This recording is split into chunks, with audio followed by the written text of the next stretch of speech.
ঈদের দিন আমরা কোন কোন সুন্নতগুলো আমল করব। ঈদের দিন মানুষ এত বেশি খুশি থাকে, এত বেশি উদাসীন থাকে যে ঈদের দিন যে কিছু সুন্নত আছে আমরা অনেকে ভুলে যাই।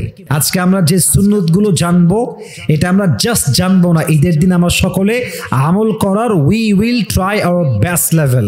বলেন সবাই ইনশাআল্লাহ। শর্টকাটে কয়েকটা আমল বলছি। 1 নাম্বার, ঈদের দিনের প্রথম আমল হচ্ছে ঘুম থেকে উঠে মেসওয়াক করা। বলেন সবাই, ঘুম থেকে উঠে কি করা? মেসওয়াক করা। আল্লাহর হাবিব বলেছেন, যেই বান্দা মেসওয়াক করে আল্লাহ তার জন্য মৃত্যুর সময় কালেমা পড়াকে সহজ করে দেয়। সুবহানাল্লাহ পড়বেন না তো সবাই? ঈদের দিন ঘুম থেকে উঠে আমরা প্রথমে মেসওয়াক করব। বলেন সবাই ইনশাআল্লাহ। 2 নাম্বার, ঈদের দিন আমরা যখন গোসল করব, অন্যদিন তো আমরা অ্যাজ ইউজুয়াল জাস্ট নর্মালি আমরা শাওয়ার নেই, নর্মালি আমরা গোসল করা ট্রাই করি, বাট ঈদের দিন সর্বোচ্চ আমরা ফ্রেশ হওয়ার ট্রাই করব। শ্যাম্পু দিবেন, সাবান দিবেন, একটু ভালো করে নিজে ক্লিন করার ট্রাই করবেন। ঈদের দিন সবচেয়ে উত্তম পদ্ধতিতে গোসল করা, এটা রসুলের সুন্নাতের কাতারে শামিল হয়ে যাবে। সুবহানাল্লাহ পড়বেন না আপনারা? আমরা সকলে ঈদের দিন গোসল করব সুন্দরভাবে। 3 নাম্বার, ঈদের দিন সকলে আমরা পারফিউম ইউজ করব। সুগন্ধি হতে পারে খুব দামি অথবা হতে পারে খুব কম দামি, যা আছে আপনি পারফিউম ইউজ করবেন। নবীজির কাছে 4টা জিনিস সবচেয়ে প্রিয় ছিল এবং নবীকে একটা হাদিয়া মানুষ দিলে নবীজি কখনো ফিরাই দিতেন না, তার নাম হচ্ছে সুগন্ধি। সুবহানাল্লাহ পড়বেন না আপনারা? ঈদের দিন আমরা পারফিউম ইউজ করব, আতর ইউজ করব। রাজি আছেন তো ইনশাআল্লাহ? 4 নাম্বার, ঈদের দিন ঈদগাহে যাওয়ার পূর্বে মিষ্টি মুখ আমরা করব। মিষ্টিটা সবচেয়ে উত্তম হয় খেজুর খাওয়া। বলেন সবাই কি খাওয়া?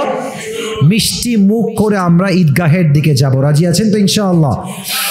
5 নাম্বার, এটা আমরা অনেকেই ভুল করি, যেটা আমারও মাঝে মাঝে মিস্টেক হয়ে যায়। It's just because of distance. মনে করেন যে ঈদগাহ আপনাদের এখান থেকে 2 অথবা 3 কিলোমিটার দূরত্বে, কষ্ট হয় হেঁটে যাওয়া, তো আমরা রিক্সায় যাই, সাইকেলে যাই, বাইকে যাই, কিন্তু ঈদগাহে হেঁটে যাওয়া হচ্ছে রসুলের সুন্নাত। সুবহানাল্লাহ পড়বেন না আপনারা সবাই? অতএব আপনারা চেষ্টা করবেন ঈদের দিন, আমাকে যারা শুনছেন সবাইকে বলছি, ঈদের দিন আমরা ট্রাই করব ঈদগাহে হেঁটে হেঁটে যাওয়ার জন্য। রাজি আছেন তো ইনশাআল্লাহ? 6 নাম্বার, ঈদগাহে যাওয়ার পথে মাথা নিচু থাকবে আর আমরা সকলেই তাকবীর পাঠ করব। সকলে পড়েন আল্লাহু আকবার, আল্লাহু আকবার, লা ইলাহা ইল্লাল্লাহু ওয়াল্লাহু আকবার, আল্লাহু আকবার, আল্লাহু আকবার, ওয়ালিল্লাহিল হামদ। আমরা সকলেই এই তাকবীরটা পাঠ করব। রাজি আছেন তো ইনশাআল্লাহ?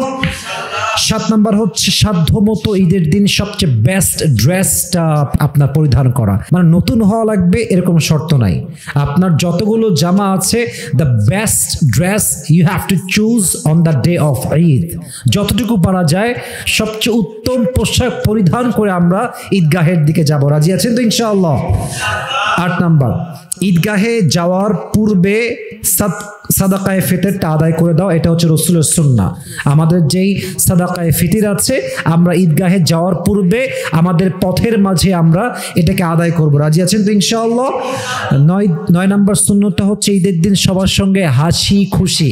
I repeat again, ঈদের দিন সবার সঙ্গে হাসি খুশি মিট করা, সালাম কালাম করা, হাসি মুখে নিজেকে রিপ্রেজেন্ট করা। ঈদ মানেই খুশি। যত কষ্ট আছে, যত হতাশা আছে, সব ভুলে গিয়ে আমরা ঈদের দিন আমাদের মুখে একটা মুচকি হাসি রাখবো। রাজি আছেন তো ইনশাআল্লাহ? 10 নাম্বার, ঈদের দিন মুআনাকা করা, এটা মুস্তাহাবের পর্যায়ে পড়ে। আমরা মুআনাকা করব, ভালোবাসা আদান প্রদান করব, আমাদের মোহাব্বত প্রকাশ করব, আমরা অভিবাদন প্রকাশ করব, আনন্দ প্রকাশ করব, হাসি খুশি প্রকাশ করব, সালাম দিয়ে মুআনাকা করে আমাদের মোহাব্বতকে আমরা প্রকাশ করব। আল্লাহ আমাদের সবাইকে এই 10টা সুন্নত অনুযায়ী আমল করার তৌফিক দান করুক। পড়েন সবাই আমিন।